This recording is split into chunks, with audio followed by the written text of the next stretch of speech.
हमें समस्याएं दिखेंगी, हमें विद्यार्थियों के साथ आना पड़ेगा, रोड पे खड़े रहेंगे, घंटों बारिश में भी भीगेंगे, लेकिन अपनी बात रखेंगे। जल्दी टीचर स्टूडेंट रिलेशनशिप सिर्फ ऐसा नहीं है कि बस कोर्स लिया, पढ़ाया, खत्म हो गया। अगर इन्हें दिक्कत है विद्यार्थियों को, तो हमें खड़े होना होगा, नहीं तो हम अपने आप को भी शक्ल नहीं दिखा पाएंगे। मजबूरी हमारी, हमें आना ही होगा। अच्छा, सवाल हो सकता है कि मैं पहले ही कह रही हूँ, क्योंकि सवाल पूछे गए हैं और सवाल पूछना लाजमी है।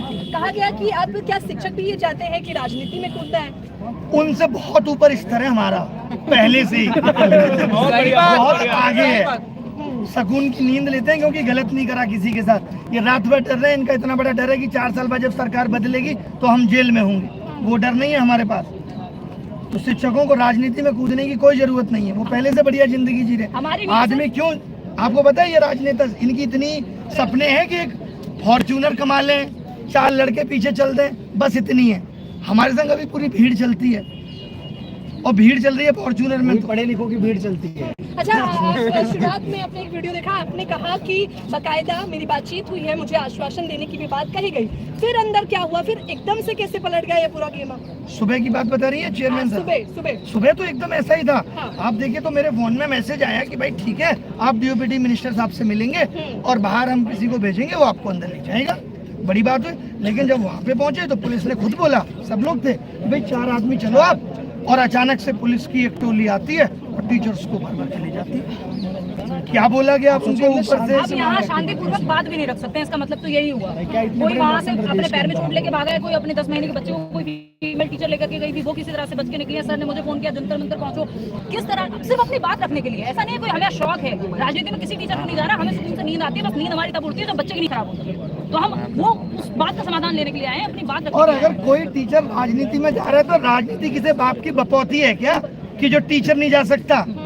अटल बिहारी वाजपेयी जी, मुलायम सिंह जी खुद शिक्षक थे, कल्याण सिंह जी शिक्षक थे, कलाम साहब शिक्षक थे। तो ये लोग, कलाम साहब तो चलो राष्ट्रपति थे, और पता कल्याण सिंह जी शिक्षक थे प्राइमरी के, मुलायम सिंह जी शिक्षक थे। तो ये नहीं आए राजनीति में और कितना अच्छा काम किया। अब क्यों नहीं? इनको पता है कि पढ़े लिखे लोग राजनीति में आ गए तो इतने सवाल जवाब करेंगे, हम जवाब नहीं दे पाएंगे। अभी ये देश लूटने में बिजी है। अच्छा, लमसम आपकी बातचीत कितनी देर तक चली होगी? अभी तो 1 घंटे मुश्किल से। 1 घंटे आपने बातचीत करी उनसे? हाँ, 1 घंटे। इससे पहले हम लोग कई बार भी बातचीत कर चुके हैं। उस बातचीत का फायदा कुछ नहीं निकलता है, कोई मायने नहीं है उस बातचीत के। वो बोलते हैं मैक्सिमम चीज़ों में ये हमारे हाथ में नहीं है, सीपीओ का रिजल्ट MHA ने लटका रखा है। वही तो कह रहे हैं कि मोदी साहब इस कंपनी के डायरेक्टर हैं भारत के, उनकी जिम्मेदारी नहीं है एक सही प्रोसेस सेट कर दे। कोई चीज कहीं लटक जाती है, कोई चीज कहीं लटक जाती है।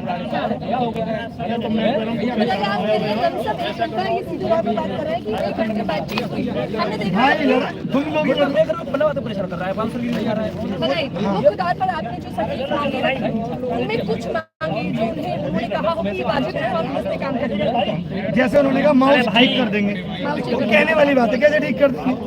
पता तक तो है नहीं कि माउस खराब है। उन्होंने कहा पेपर रिपीट पे भी कि हम इसका ध्यान रखेंगे ना हो, लेकिन उन्होंने कहा कि हमारा जो सिस्टम है उसमें क्वेश्चन रिपीट होंगे। वो अनटच पेपर है, जैसा मैंने बताया। उन्होंने बोला कि उसको हम ऑडिट नहीं कराते। जैसे मुझे ये पता है कि मुझे आपसे 100 क्वेश्चन बनवाने हैं और मैं आपके 100 क्वेश्चन इससे टेस्ट नहीं करवा सकता, तो मैं फिर आपके अंदर वो कैपेबिलिटी देखूंगा ना कि आप 100 के 100 सवाल सही बना पाए। फिर आपने कमजोर लोगों को क्यों रखा हुआ है? जब आप ऑडिट भी नहीं कराएंगे तो फिर तो आपको और सजग रहना चाहिए। तो एररलेस क्वेश्चन बनवाइए ना आप।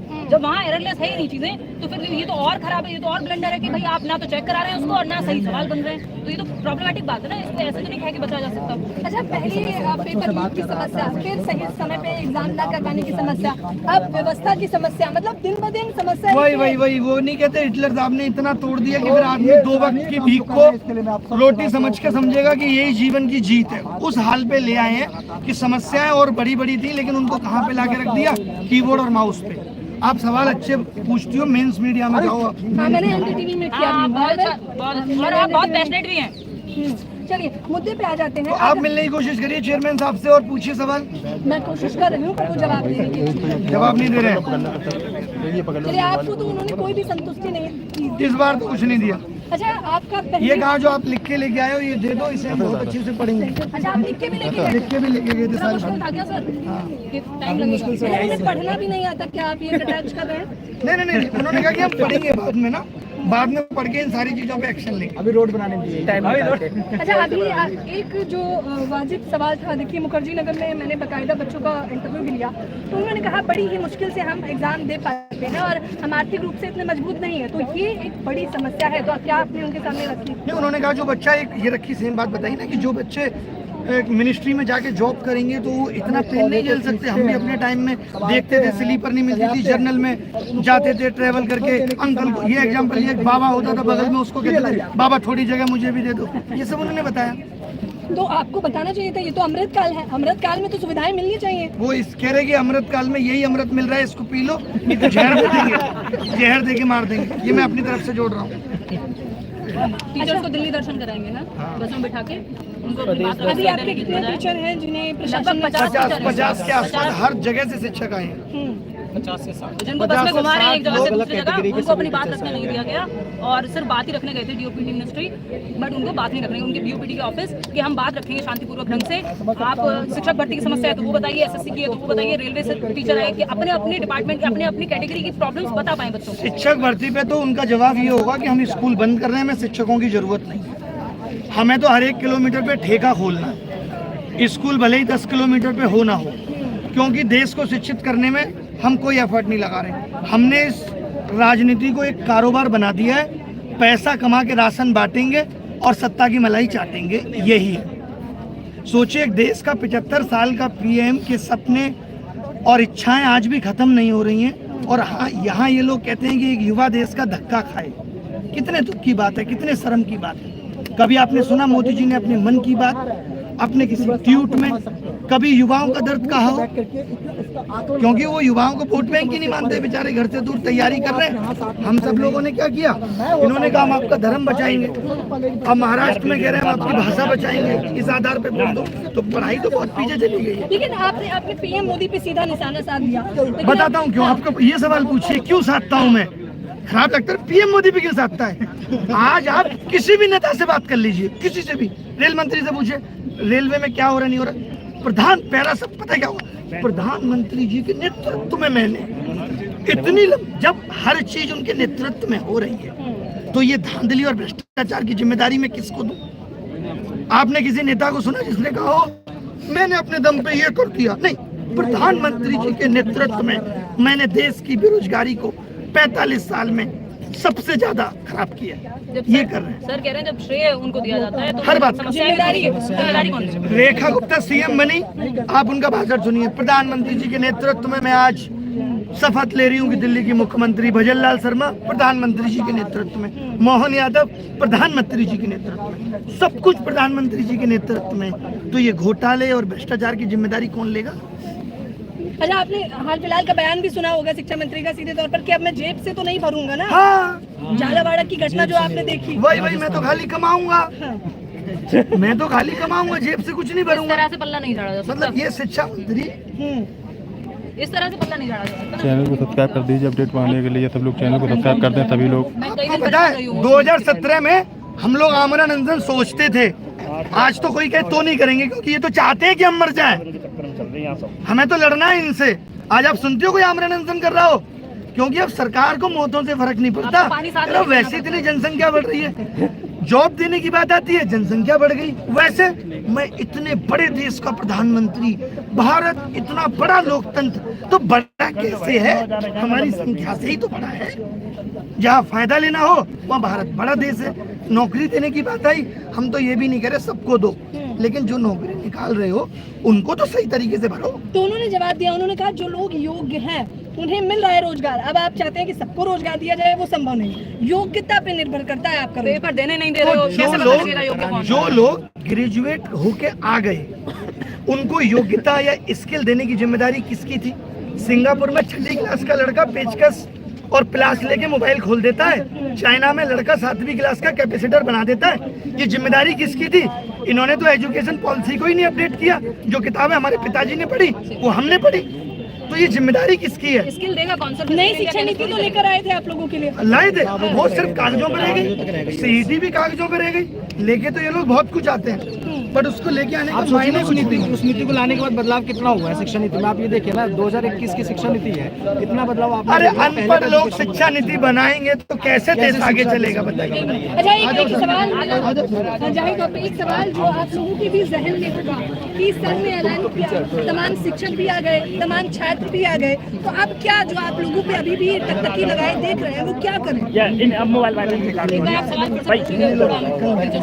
मैंने कहा कि जो शिक्षक है, जो छात्र है, करो ना यार, मेरी बात तो कहाँ से जाएगी, कैसे जाएगी, हम बैठेंगे कहते रहेंगे, अभी तो सुनी जाएगी। सारे टीचर्स मिलकर के अपनी बात कहने की कोशिश कर रहे हैं। विद्यार्थी पढ़ के आ रहे हैं, बैग लेकर के यहाँ खड़े हुए हैं, अपनी बात आपने ऐलान किया था कि एक ऐलान के बाद शिक्षकों की संख्या आपको देखने को मिल रही है, टकटकी लगाए हुए हैं, क्या कुछ करने वाले हैं आप?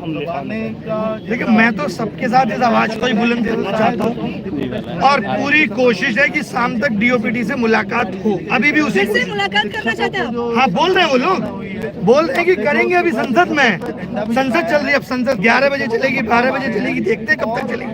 अच्छा तो दूसरी मुलाकात में आपको लगता है कि कुछ आश्वासन मिलेगा? हाँ हो सकता है मिले। बाकी ये जितने गहराई में इसकी जड़ें पहुंच गई हैं, आसान तो नहीं होगा हटाना। अच्छा सीधे तौर पर जो तमाम दर्शक आपको देख रहे हैं, छात्र देख रहे हैं, अगर उनसे कहना चाहें उस मीटिंग को संक्षेप में तो वो क्या कहेंगे? उस मीटिंग को संक्षेप में अब तक इन्होंने आपको बता दिया होगा। जी आप सभी को बताया सर ने कि उन्होंने कहा है कि जो विद्यार्थी का पैसा लेते हैं उससे रोज बढ़ती है, देश का विकास होता है। बस नौकरी जो है नहीं मिल पा रही है, ये हम नेशनल खुद से निकाल कर हम तो बात नहीं कह रहे हैं कि फीस ले रहे हैं, उससे पेपर ठीक से हो जाए। उन्होंने उसके एवज में ये कह दिया कि मेरे समय में भी मुझे बहुत समस्याएं होती थी, ये मैं सर को कोट कर रही हूँ। ये कहानी क्यों सुना रहे हैं वहाँ आप लोगों की सवाल नहीं है? हाँ, हमें कहानी सुनने से क्या मिलेगा? हमें तो समस्याओं का समाधान चाहिए। 20 साल पहले जो समस्याएं थी, अगर आज भी देश में वही समस्याएं बनी हुई है तो ये कोई गर्व का विषय नहीं है, ये बहुत दुख का विषय है। जब हम डिजिटल इंडिया की बात करें, जब हमारा पेपर OMR से उठ करके ऑफलाइन से उठ करके ऑनलाइन चला गया, तो वहाँ माउस नहीं चलता। जब वो माउस नहीं चल रहा है इसका मतलब ये है कि आपने बच्चे के हाथ से पेन छीन लिया, पेन नहीं चल रहा, क्योंकि वो पेपर देगा कैसे? भाई बिना माउस के पेपर नहीं दे सकता। जब माउस नहीं चल रहा, सिस्टम बंद हो जाएगा, टाइम की दिक्कत है, पैसे नहीं मिलेंगे। तो समस्याएं तो इतनी अनगिनत समस्याएं हैं, उन समस्याओं का जवाब देने की बजाय, उनका समाधान ढूंढने की बजाय ये कहने से थोड़ी चलेगा कि मेरे समय पे भी बहुत समस्याएं थी तो चलने दो ऐसे। अगर 30 साल में कुछ नहीं बदला तो फिर हमने किस बात का विकास किया? इस मामले को सोचिए, सेंटर ऐसे जगह पे जा रहा है जहाँ पे तबेले हैं भैंस के, जहाँ पे नहीं ऐसे डीजे बाजे चल रहे हैं, वहाँ पे हम लोग पढ़ाते हैं, थोड़ा सा माइक खराब हो जाता है तो मूड नहीं रहता है यार, पढ़ाएंगे कैसे, पूरी क्लास कैसे बनती है। वहाँ के बगल में बच्चे का डीजे चल रहा है और बच्चा वो SSC इतने बड़े लेवल का एग्जाम दे रहा है, इस तरीके से वहाँ पे मैथ्स के क्वेश्चन करेगा, कैसे वो GS का क्वेश्चन करेगा, तो बच्चा इस चीज को फेस करेगा।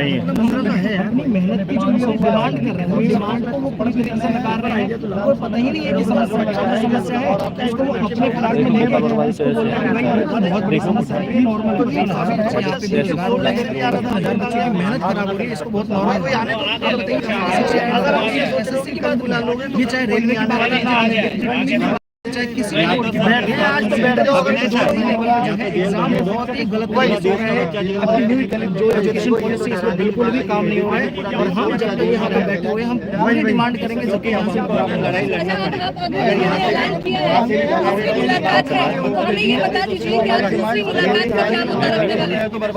यही जो एग्जाम सिस्टम फ्रॉड है, एजुकेशन पॉलिसी इतने साल से अपलोड नहीं हुई, CET क्यों नहीं लाए, इन सब चीजों पे बातें होंगी और ये कब सुधरेगा फ्रॉड एग्जाम? पढ़कर के बताइए सोशल मीडिया ट्रेंड चला दिया बकायदा आप लोगों ने, लाखों ट्वीट होते हैं फिर भी कोई फर्क नहीं पड़ता। प्रशासन आंखों पट्टी बांध करके रहता है। हम प्रयागराज अपने शिक्षक भर्ती के साथ चौड़ा होना पड़ेगा, ये विद्यालय का एग्जाम नहीं है, इन सब चीजों को हम हाईलाइट कर रहे हैं। ऐसा नहीं है कि आज फ्यूचर की कोई स्थिति है तो टीचर अगर बोलेगा तो 40 बच्चे अब आ जाओ, तुमने राव वालों के साथ नहीं, धन्यवाद।